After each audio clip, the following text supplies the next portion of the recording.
A major showdown looms in the Mount Kenya region between President William Ruto and his former Deputy Rigathi Gachagua.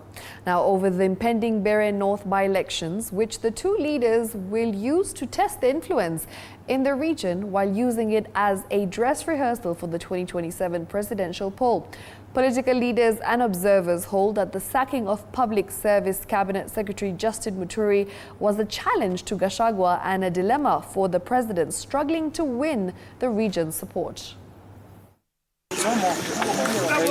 President William Ruto's decision to sack Public Service Cabinet Secretary Justin Muturi and pick his Democratic Party ally, Mbeere North MP Geoffrey Ruku, occasioning a mini poll, has jolted the Mount Kenya region, with leaders accusing the president of inciting the region using divide and rule tactics. When you throw somebody out of office, na kesho yake uende kule kwa mulima, to me, William is also trying to incite the mountain.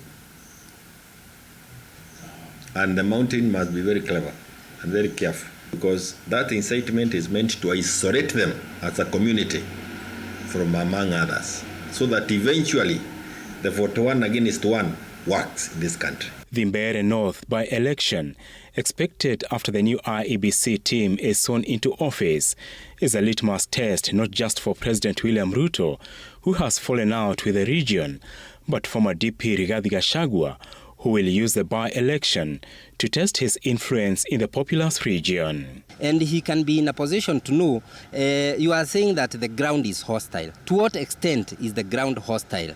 How will I manage the ground or the population between now and the elections? Gachagua, who toured Kiserian in Kajiado County, announced his new party to be launched in May, will field candidates in the forthcoming by-elections, including in Mbeere North, facing off with Ruto's UDA, a party he is using as a dress rehearsal for 2027, and remove the yellow from the mountain, according to his allies.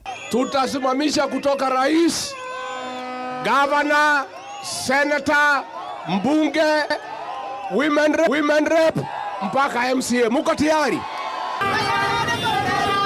With Ruku supporters celebrating in Nairobi and Chicago over his CS nomination to the public service docket, analysts are keenly watching whether Ruku will have an influence in delivering the UDA vote against Gachagua's onslaught. Ruku is the best person, is the most competent person kupewa ile kazi. So tunashukuru rais kwa amechagua huyu Ruku. I'm sure they are witnesses of how active and hardworking Kiringa is, our MP. I'm sure most of us have seen the first tarmac being done in his term. Na tunaamini ya kwamba hii sekta yenye ametumwa inaleta nafasi mingi, inaleta kazi na inaleta opportunities, na pia inafungua ili hii area yetu ya Mbeere North yenye imekuwa imetengwa sana. The by-election, the first in the populous Mount Kenya region, will also be a litmus test for Deputy President Kithure Kindiki on his influence in Mount Kenya East. Apul Kamau, TV 47.